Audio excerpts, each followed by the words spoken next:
मुंबईतील आमदार निवासात संजय गायकवाडांकडून कॅन्टीन चालकाला मारहाण, निकृष्ट जेवणाची पोलखोल, निकृष्ट दर्जाचं जेवण खाल्ल्यानं मळमळ झाल्याचा आमदार संजय गायकवाडांचा आरोप।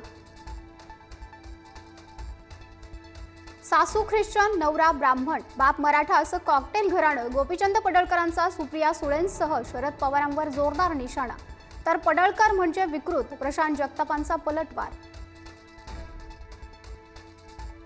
मराठी भाषेतील पत्रांना मराठी भाषेतूनच उत्तर देणार, केंद्रीय गृह मंत्रालयाचा मोठा निर्णय।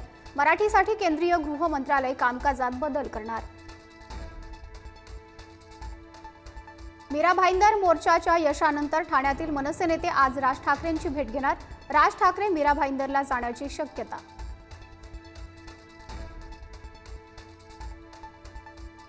आगामी पालिका निवडणुकीसाठी ठाकरेंची शिवसेना तयारीला लागली। आज उद्धव ठाकरेंच्या उपस्थितीत कोकणातील पदाधिकाऱ्यांची बैठक, ठाकरे कानमंत्र देणार।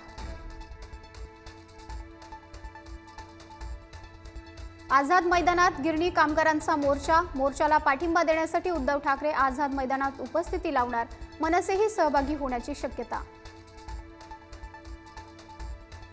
केंद्र सरकारच्या धोरणांविरोधात कामगार संघटना आक्रमक, कामगार संघटनांचा आज देशव्यापी संप, देशभरातील संघटना संपात उतरणार।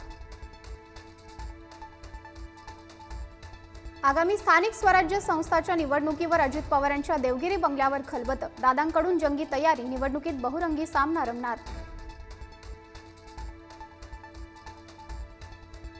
कुणाल कामरा आणि सुषमा अंधारेंना हक्कभंग नोटीस, शिंदेंवरील गाण्यावरून नोटीस बजावल्याची माहिती।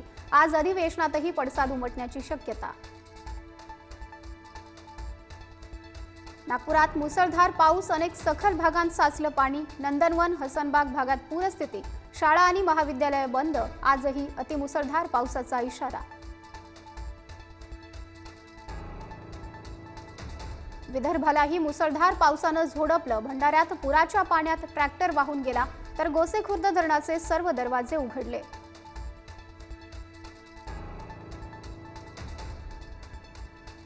मुंबईला आजही पावसाचा येलो अलर्ट, मुंबईसह उपनगरात पावसाचा जोर कायम राहण्याची शक्यता, उर्वरित महाराष्ट्रातही रिपरिप सुरूच। गर्द हिरव्या झाडीत फेसाळला रत्नागिरी जिल्ह्यातील लांजाचा खोरनिन्को धबधबा, पर्यटकांची मोठी गर्दी, खोरनिन्कोच्या सौंदर्याची भुरळ। इगतपुरी घोटी परिसरातील खड्ड्यांचा प्रश्न पुढारी न्यूजनं मांडल्यानंतर प्रशासनाकडून दखल, खड्डे बुजवण्याचं काम सुरू, काँक्रिटीकरणही होणार।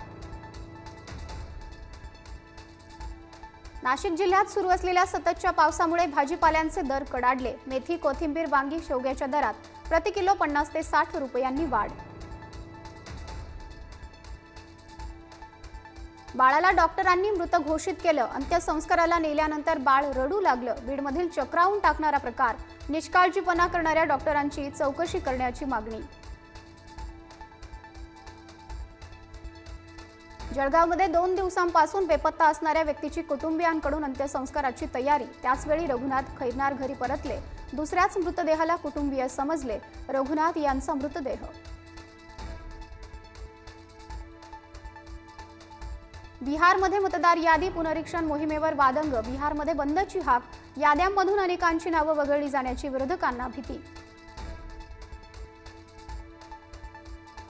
मुंबईतल्या मशीद बंदर परिसरातील कर्नाक पुलाचं आता सिंदूर पूल असं नामकरण, उद्या मुख्यमंत्र्यांच्या हस्ते होणार लोकार्पण।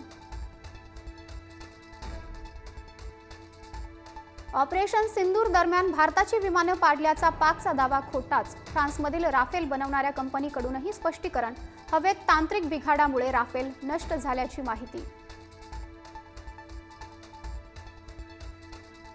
जुलैच्या अखेरीस तेजस MK1 लढाऊ विमान हवाई दलाच्या ताफ्यात असणार, भारतीय हवाई दलाची ताकद आणखी वाढणार, पाकिस्तान आणि चीनला धडकी भरवणार। पंतप्रधान मोदी सर्वात मोठा परदेश दौरा संपवून आज भारतात परतणार, मोदींनी केला सलग 5 देशांचा दौरा, व्यापार आणि सहकार्याच्या दृष्टीनं दौऱ्याला विशेष महत्त्व। अमेरिकेचा भारतासोबतचा व्यापार करार अंतिम टप्प्यात, अमेरिकेचे राष्ट्राध्यक्ष डोनाल्ड ट्रम्प यांची माहिती, दोन्ही देशांमधील व्यापारी संबंधांना नवी दिशा मिळण्याची शक्यता।